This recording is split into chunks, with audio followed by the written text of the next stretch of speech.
වෙනතනේ මේ කර්මයේ පිළිබඳව පැහැදිලි කරන තැන සඳහන් කරනවා අපි කෙනෙකුට කරන දේම අපිට ඒ විදිහටම විපාක දෙනවා කියලා. කරන දේම විපාක දෙනවා කියලා කිව්වේ හරියට මේ ඡායා පිටපතක් වාගේ. අපි කෙරුවේ මොකද්ද? ඒකමයි හම්බ වෙන්නේ. අපි කාට හරි ගහලා මැරුවොත් අපිට සංසාරේ ගුටි කාලම තමයි මැරෙන්න වෙන්නේ. තලලා මැරුවොත් තැලිලා මැරෙන්න වෙනවා. වස ගහලා මැරුවොත් අපිටත් වස කාලම මැරෙන්න සිද්ධ වෙනවා. ඇනලා මැරුවොත්, කපලා මැරුවොත්, පුච්චලා මැරුවොත් ඒක සංසාරයෙන් අපිට එන්නේ එහෙම්මම තමයි. මේ කාරණාව හරියටම දරනවා නම් මදුරුවාට ගහන්න යනකොට මතක් වෙනවා මටත් දවසක මේ වාගේ පාරක් වැදිලා මැරෙනවා කියලා. කර්මයයි ඵලයයි දරනවා නම් තත්පරයකට පහළ වෙන සිත් ප්‍රමාණය මෙච්චරක් කියලා ඉවර කරන්න බැරි තරම්. ආන්ගේ පහළ වෙන කෝටි ප්‍රකෝටි ගණන් සිත් අතර විපාක සිත් කියලා කොටසක් තියෙනවා. එතකොට මේ කෝටි ප්‍රකෝටි ගණන් අතර ලක්ෂ ගණන් විපාක සිත් පහළ වෙනවා. අර මදුරුවාගේ ඇඟ උඩට අත උස්සලා පාත් කරනකොට පහළ වෙච්ච විපාක සිත් ගානක තරමට අපිට තැලිලා මැරෙන්න වෙනවා. ආන් ඒකයි සංසාරේ තියෙන භයානකත්වය. එක්කෙනෙක් තලහම එකපාරක් තැලෙනවා නම් කමක් නැහැ. එක්කෙනෙක් තලහම අපිට 100,000 ගණන් වාරවල තැලෙන්න සිද්ධ වෙනවා. එතකොට අපි ওই මෝටින් වාගේ දේවල් පාවිච්චි කරනකොට ඒ පාවිච්චි කරන්නේ වසනේ. කැරපොත්තන්ට ඌනන්ට නොඑක් සත්තුන්ට වස හිණ එක කරන්නේ පූඹින්ට. ඒගොල්ලෝ මැරෙනවා එකෙන්. එහෙනම් අපිට සංසාරේ දවසක වස කාලා තමයි, වස වැදිලා තමයි, විස වැදිලා තමයි මැරෙන්න වෙන්නේ. ඒ විපාකය. ඒකට කරුණු කාරණා මේ පිටකේ පුරාම තියෙනවා.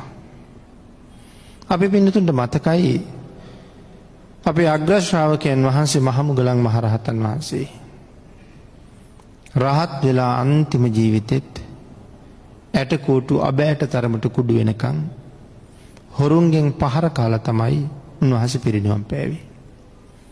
මොකද සාංශාරික කර්මය පෙර ඈත භවයක තමන්ගේ අම්මයි තාත්තයි කැලේට ගෙනහිල්ලා අතරමං කරලා ඒ දෙන්නට පොල්ලක් කඩාගෙන ඒ තරම්ම පහර දුන්නා. දෙමව්පියෝ කෑ ගහනවා අපිට ගැහුවට කමක් නැහැ. අපි පුතාට යන්න දෙන්න කියලා. ඇස් පේන්නේ හොරු ගහනවා කිය තමයි ගහන්නේ.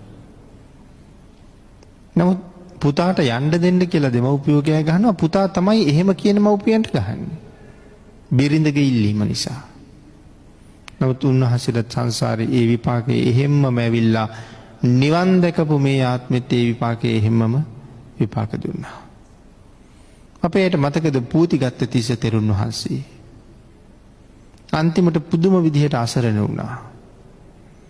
අබෑට වාගේ බිබිලියෙන්න පටන් ගත්තේ. ඒවා ලොකු වෙලා පුපුරලා ලොකු තුවාල හැදිලා සැරවි වැක්කිරි ඉඳලා කවුරුවත් උපස්ථාන කරන්න එන්නේ නැහැ. අන්තිමට ඇටකෝටුත් බිඳුණා. දැන් උපස්ථාන කරන්න උස්සන්න පෙරලන්නවත් බෑ. ඇටකෝටු හිටන් පුපුරලා අන්තිමට දාලා ගියා. මහා කරුණා සමාපත්තියෙන් ලෝක ධාතුව බලා වදාලා අපේ භාග්‍යතුන් වහන්සේ මේ කාරණාව දැකලා නමුත් උන්වහන්සේට සසරින් මිදෙන්න පින් තියෙන බවක් දැනගෙන එතෙන්ට බුදුරජාණන් වහන්සේ වැඩලා උණු පැන් පිළියෙල කරවලා ඇඳ පිටින් මොසවගෙන ගිහිල්ලා සෝදලා පිරිසිදු කරලා සිවුර අඳනේ හොදලා වන්ලා මේ තුවාල වලට තියෙන අපද්‍රව්‍ය කුණු සැරවලේ ඔක්කොම හොදලා පිරිසිදු කෙරුවාම උන්වහන්සේට දැනුනේ පුදුම සනීපයක්. භාග්‍යතුන් වහන්සේ වේලන්න දාලා තිබිච්ච අඳනේ ගෙනල්ලා අඳවලා සිවුර ගෙනල්ලා පුරවලා හොදලා ඇඳ මත තියලා භාග්‍යතුන් වහන්සේ ධර්ම දේශනාවක් කළා. ඒ දේශනාව අවසානයේ තිස්ස තෙරුන් වහන්සේ රහත් වුණා. නමුත් තිස්ස තෙරණුව අර විදිහට කාලයක් දුක් විඳියයි.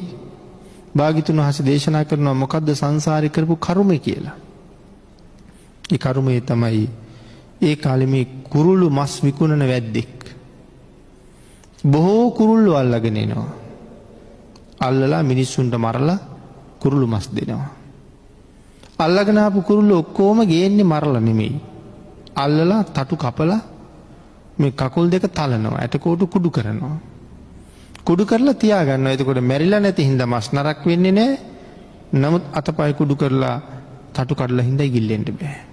සංසාරේ එහෙම කර කර කුරුළු මස් විකුණපු නිසා නොයෙක් ආත්මවල අපායවල වල දුක් විඳලා මනුෂ්‍ය ජීවිතයට ඇවිල්ලා පැවිදුණත් ඒ කර්මයේ විදිහටම විපාක දුන්නා. එහෙනම් අපි කරන දේවල් වල විපාකය අපි කෙරෙහි ඒ විදිහටම එනවා. ආන් ඒක පිළිගන්න එක සම්මා දිට්ඨියක්. ඒක නොපිළිගැනීම මිත්‍යා දෘෂ්ටියක්.